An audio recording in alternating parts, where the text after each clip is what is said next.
Well, happy Monday, everybody. Hope your weekend was a good one. Mine was. Um, but this is a strange time and troubling, too.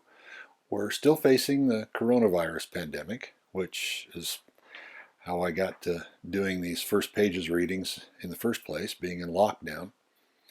And now we have constant protesting in the streets across our nation, with protesters calling for, near as I can tell, simple human justice and decency and love. So, with that in mind, I chose today's first pages reading from The Long Shadow of Lincoln's Gettysburg Address by Jared Pietman.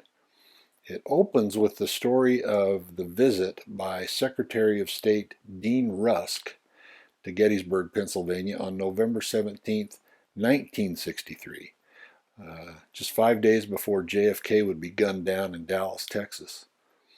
Rusk was there to commemorate the 100th anniversary of the Gettysburg Address, which was itself the dedication of the Soldiers' National Cemetery in Gettysburg. At the anniversary commemoration, Rusk said, "Our commitments to freedom are the sources of our foreign policy. They explain our concerns about our failures here at home to live up fully to our own great commitments.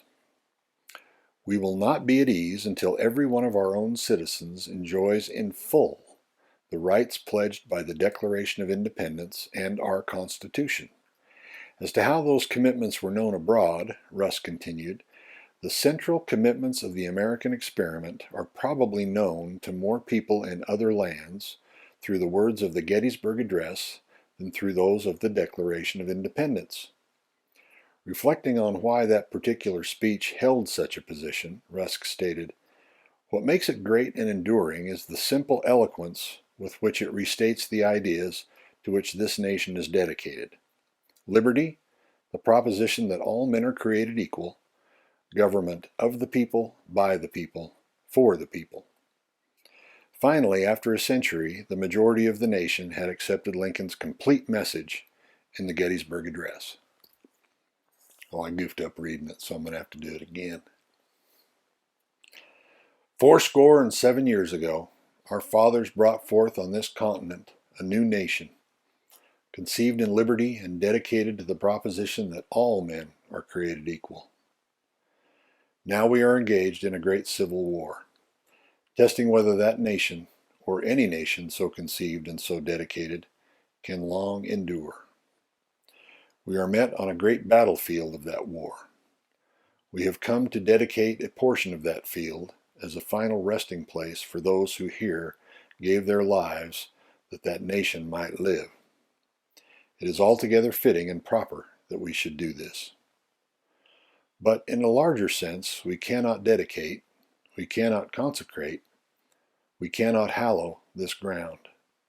The brave men, living and dead, who struggled here, have consecrated it, far above our poor power to add or detract.